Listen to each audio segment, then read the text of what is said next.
अस्सलामुअलैकुम। छम छम छम घुंघरूओं की तेज आवाज के साथ ढोल और धमाल की गूंज मेरे कानों के पर्दे अचानक ही चीरने लगी थी। मैं घबराहट के मारे उठकर बैठ गई। मेरे पूरे वजूद में जलन सी हो रही थी।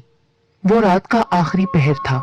बादलों ने पूरे गांव को लपेट में ले रखा था और फिर वो इस कदर बरसे कि नदी और नाले अपना रास्ता भूल गए। अब गर्मी की शिद्दत में बहुत हद तक कमी आ गई थी। लाइट ना होने की वजह से मैं सहन में सोई हुई थी, लेकिन फिर बारिश की वजह से लाउंज में चारपाई डाल के सोना पड़ा था। लेकिन मूसलाधार बारिश, घुंघरूओं और ढोल की आवाज ने बेदार कर दिया था। उस वक्त मेरा दिल भी ढोल की तरह बज रहा था। मुझे पिछले कई रोज से एक ख्वाब ने बहुत तंग कर रखा था। सुबह उठी तो किसी चीज में दिल नहीं लग रहा था। बहुत अजीब सी हालत हो गई थी।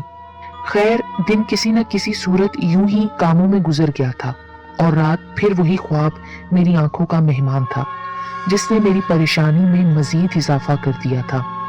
और अब इस बात का किसी से जिक्र करना भी जरूरी हो गया था।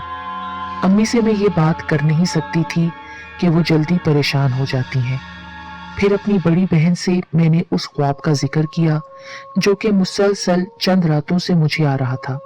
उन्होंने कोई खास रद्द अमल नहीं दिखाया, बस ये कहकर टाल दिया कि ये ख्वाब तो बस दिमाग की तख्लीक होते हैं, तुम ज्यादा ना सोचा करो। मैंने भी बहन की बात को ही सच जाना, लेकिन फिर एक रात छोड़कर वही आवाजें मेरे कानों में गूंज रही थीं। वही ढोल की आवाजें, वही घुंघरूओं की गूंज। अगली सुबह मैंने बहन से कहा, आप ही मालूम नहीं इन ख्वाबों का इशारा किस तरफ हो सकता है। क्या पता मैंने कोई मन्नत मानी हो, लेकिन पूरी होने के बाद मैं भूल गई हूँ। तो चले चलते हैं हजरत लाल शहबाज कलंदर के मजार पर चादर चढ़ाते हैं। हो सकता है कि इसके बाद वो ख्वाब आना बंद हो जाए। मैंने ये बात बहुत संजीदगी से अपनी आपी से कही, सो आपी भी राजी हो गई। सेवन सिंध का अजीम रूहानी मरकज है। यहाँ हर वक्त मेले का समा होता है और क्या रूहानी सुकून मिलता है मज़ारे कलंदर पर कि वहां से जाने को दिल ही नहीं करता। ऐसा ही कुछ मेरे साथ भी हुआ था। मैं जब जब वहां से हटने की कोशिश करती तो एक अजीब कैफियत मेरे ऊपर तारी हो जाती, जैसे कोई तिलिस्माती चीज अपने ओर खींचती। मेरी हालत देखकर बहन भी परेशान हो गई। हुआ क्या है तुम्हें? ये अचानक रोने जैसी शक्ल क्यों बना रखी है? मैं खुद नहीं जानती आपी मेरे साथ क्या हो रहा है, मैंने खोए हुए लहजे में जवाब दिया। फिर यूं ही गुमसुम हालत में चादर चढ़ाई और फातिहा ख्वानी करते हुए भी मुझे कुछ समझ नहीं आ रहा था कि मैं क्या करूं। बस चुपचाप खड़ी रही कि दिलों के भेद तो अल्लाह ही जानता है, मन की मुरादें भी अल्लाह ही पूरी करेगा। इसी यकीन के साथ मैं मजार के सहन में आ गई। वहां जायरीन की भीड़, ढोल की आवाज, घुंघरूओं की गूंज मुझे होश की दुनिया में ले आई थी कि ये तो वही मंजर है जो बार बार मैं ख्वाब में देख चुकी हूँ। वहां एक औरत कोई 35 बरस की होगी, बेतरतीब खुले बालों के साथ बलोची लिबास में अपने जुनून में मगन धमाल डाल रही थी। वहां कोई 7-8 माह की एक हामला औरत भी अपनी धुन में रक्स किए जा रही थी। उसे इस हालत में देखकर मेरी हालत खराब होने लगी कि उसे अपने होने वाले बच्चे की जरा भी परवाह नहीं। चलो ना आप ही यहाँ से, मुझे डर लग रहा है। इस हामला औरत को देखकर मुझे बहुत घबराहट हो रही है। कहीं ऐसा ना हो कि मुझ पर किसी का साया पड़ जाए, क्योंकि कहते हैं कि जवान कवारी लड़कियों का ऐसी जगह पर जाना मुनासिब नहीं। वहां पर अक्सर दूसरी मखलूक भी डेरे डाल के रखती है।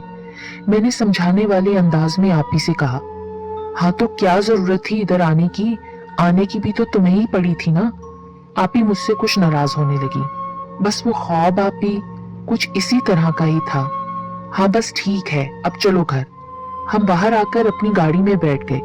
अब जो देखा तो हमारी गाड़ी की पिछली सीट पर एक छोटी सी बच्ची जो लगभग 2.5-3 साल की होगी, बड़े आराम से बैठी मुस्कुरा रही थी। हम दोनों ने एक दूसरे की तरफ हैरानी से देखा कि ये किसकी बच्ची हमारी गाड़ी में आ गई है या कौन इसको हमारी गाड़ी में छोड़ गया है। हम बच्ची को उठाकर वापस मजार पर गए और वहां पर एक बंदा बैठा हुआ था। हमने उससे बोला कि किसी की बच्ची खो गई है। हमने अपने भाई का नंबर उसको लिख कर दिया कि जिसकी बच्ची है इस नंबर पर राब्ता कर ले। तकरीबन 1 से 1.5 घंटा हम वहीं टहलते रहे कि क्या पता कोई बच्ची का वारिस तलाश करने आए, मगर कोई ना आया। तब हम घर वापसी के लिए रवाना हुए और बच्ची को भी साथ बिठा लिया। वो बिल्कुल खामोश, बस दीदे फाड़ कर हमें देख रही थी। उस रोज बहुत गजबनाक गर्मी थी। हमारे पसीने छूट रहे थे और सेवन शरीफ में तो गर्मी वैसे ही ज्यादा ही जोश मारती है, लेकिन वो बच्ची बेफिक्र और पुरसुकून थी। उसे जरा बराबर भी गर्मी का एहसास नहीं हो रहा था। हम रास्ते भर बार बार उसे देखते रहे, मगर वो बगैर शोर किए चुपचाप बैठी रही। घर पहुंचकर मैंने उसे गोद में उठा लिया था। तब भी उसने कोई ऐसी हरकत नहीं की जो आमतौर पर बच्चे करते हैं। शुक्र है आप ही कि हम जल्दी से वहां से निकल आए, वरना आज पता नहीं मुझे वहां क्या होने वाला था। तुम मत जाया करो किसी भी मजार पर, मालूम नहीं वहां दूसरी मखलूक भी पाई जाती हैं जो अक्सर जवान बच्चियों की तलाश में रहती हैं। अगर किसी का दिल आ गया ना तुम पर, तो फिर गई तुम हर काम से। बस भी करें आप ही, क्या बहकी बहकी बातें कर रही हैं? पहले ही सहम गई हूं मैं, ऊपर से आप भी बातें करें। अच्छा चलो, मैं बहुत थक गई हूँ, सोने जा रही हूँ। इस बच्ची को जाओ कुछ खिलाओ पिलाओ, पता नहीं कब से भूखी होगी बेचारी। मैंने बच्ची को कुछ खिलाना पिलाना चाहा, लेकिन अपनी कोशिश में मैं नाकाम रही। फिर मैं भी अपनी थकन उतारने के लिए सोने के ख्याल से लेट गई। 2 घंटे बाद मेरी आंख खुली तो देखा वो बच्ची मेरे बराबर में पड़े सोफे पर बड़े मजे से बैठी हुई थी। मैंने हाथ बढ़ाकर उसे प्यार की थपकी दी। तब वो जरा सा मुस्कुराई। मुझे ताज्जुब सा हुआ कि ये कैसी बच्ची है जो ना तंग होती है ना रोती है, जैसे आमतौर पर बच्चे करते हैं। तभी आप ही ने मुझे आवाज दी कि मेरे सर में बहुत शदीद दर्द हो रहा है, जरा बाम लाके मेरे सर की मालिश कर दो। मैं दूसरे कमरे में आप ही के लिए बाम लेने गई और जो ही कमरे में कदम रखा, मुझे अपना सर हवा में उड़ता हुआ महसूस हुआ। यूं लगा जैसे कई फुट हवा में उड़कर मैं नीचे गिरी हूँ। हाय अल्लाह, मेरा पाँव! ये सुनकर आप ही दौड़ी हुई आई। सुनो, मैं तेल गरम करके आती हूँ, उसकी मालिश से तुम्हें आराम आ जाएगा। वैसे तो मैं तुमसे अपने सर की मालिश करवाना चाह रही थी, अब तुम्हारे पैर की मालिश मुझे करना पड़ रही है। आप ही ने मुस्कुराते हुए कहा। आप ही मेरे लिए गरम तेल लेने चली गई थी कि इतने में लबों पर मुस्कुराहट से जाए बच्ची ने धीरे धीरे मेरे पाँव पर अपने हाथ फेरने शुरू कर दिए थे। मुझे यूं महसूस हो रहा था कि कोई बड़ा मालिश कर रहा हो। एक लम्हे को मैंने अपना पाँव हटाने की कोशिश की तो वो मुस्कुरा रही थी। कुछ देर के बाद आप ही ने उस बच्ची के लिए फीडर में दूध बनाया। मेरे भतीजों के फीडर तो बड़े ही हुए थे घर में। आप ही ने सोचा बच्ची शायद फीडर में पीती हो, इसलिए कुछ खा पी नहीं रही। ये लो बेटा, दूध पी लो। आप ही ने कमरे में दाखिल होते हुए दूध का फीडर बच्ची की तरफ बढ़ाया। बच्ची ने आप ही के हाथ से फीडर लेकर ढक्कन खोला और दूध यूं पी लिया जैसे ग्लास में पीते हैं। ये देखकर हम दोनों चौंक गए, लेकिन बोले कुछ नहीं। अब तुम आराम करो, मैं रात के खाने के लिए गोश्त चढ़ा कर आती हूँ। मेरे पैर की मालिश के बाद आप ही के जाते ही वो बच्ची मेरे बेड से उतरकर बाहर जाने की कोशिश करने लगी, तो मैंने उसे आवाज दी, बेटा कहाँ जा रही हो, यहीं बैठो। मगर उसने मेरी तरफ मुड़ के भी नहीं देखा और बाहर चली गई।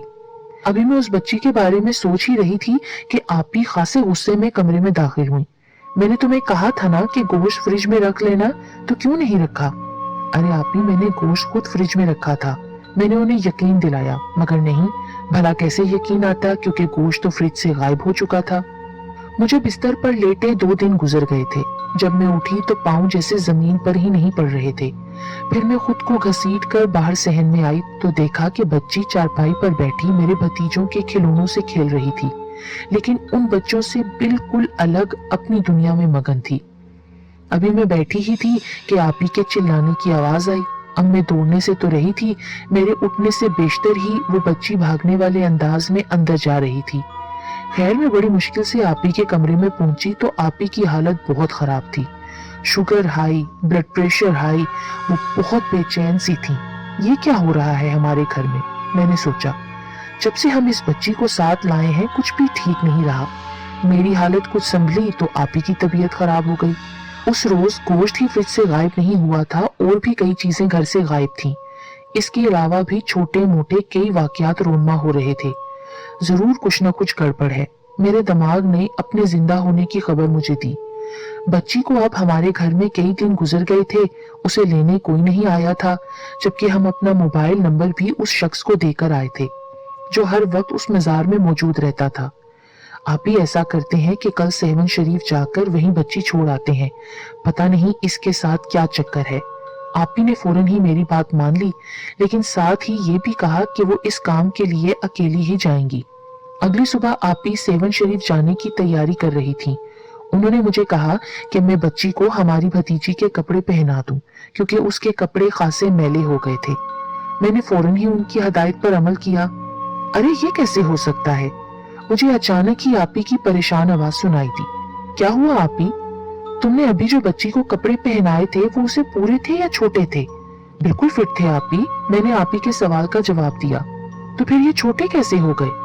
अब मैंने जो गौर से बच्ची की तरफ देखा तो पजामा घुटनों तक और फ्रॉक तो बिल्कुल आधी सी थी। ये देखकर तो मेरे रोंगटे खड़े हो गए।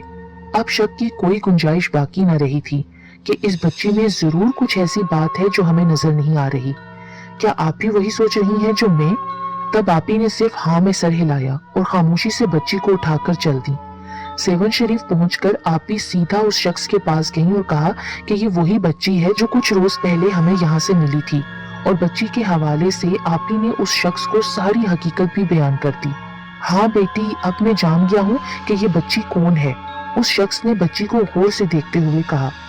असल में उस दिन मैंने ज्यादा ध्यान नहीं दिया था, लेकिन जो वाकयात आपने बताए हैं इससे जाहिर होता है कि ये वही बच्ची है। वो शख्स कहने लगा कि हमारे दादा हजूर यहाँ मुजावर थे और ये दास्तान मुझे मेरे वालिद साहब ने सुनाई थी। 24 जुलाई 1994 को ये मकबरा शहीद हुआ था। उस वक्त की वजीर आजम बेनजीर भुट्टो ने इस मकबरे की दोबारा तामीर का हुक्म दिया था। इस सिलसिले में नेशनल कंस्ट्रक्शन कंपनी को ठेका दिया गया, जिसने इमाम अली रजा की तर्ज का नक्शा बनवाया और मंसूबे को 4 हिस्सों में तकसीम किया। इस मकबरे की इमारत को बहुत बुलंद बनाया गया और मकबरा गोल्डन कलर से मुज़य्यन किया गया। जायरीन के कयाम के लिए मुसाफिर खाना, आसानी के लिए लंगर खाना, वुजू खाना, गुसल खाना वगैरह भी बनवाए गए थे। ये जदीद तामीर महकमे औकात सिंध के ज़ेरे तमाम हुई, जो कि 1941 से दरगाह शरीफ पर मौजूद है। तो बेटी रानी, उस वक्त से पहले ही ये जो देखने में बच्ची नजर आ रही है ना, दर हकीकत ये बच्ची नहीं, कोई 100 बरस से पहले ही इसकी रिहाइश का यही है और इसका ताल्लुक कौमे जिन्नात से है। बहुत अच्छा किया आपने जो इसे वापस लेकर आई। वापस तो ये खुद भी आ सकती थी, मगर इसे शायद आपका रहन सहन भा गया था जो आई नहीं, वरना कुछ भी हो सकता था। कोई बड़ा नुकसान नहीं हुआ, शुक्र करें अल्लाह का। लेकिन बाबा, ये तो खुद हमारी गाड़ी में आकर बैठ गई थी ना? आप ही ने परेशानी जाहिर की। बिल्कुल बेटी, ये कई लोगों के साथ ऐसा कर चुकी है, फिर एक ही दिन में वापस आ जाती है।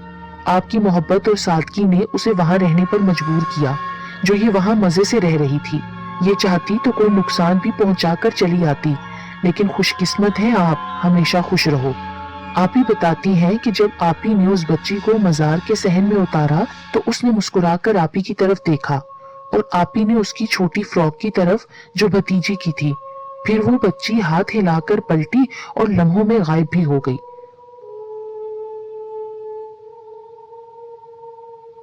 और हाँ, मैं ये भी बताती चलूं कि उसके बाद मुझे वो ख्वाब फिर कभी नजर नहीं आया।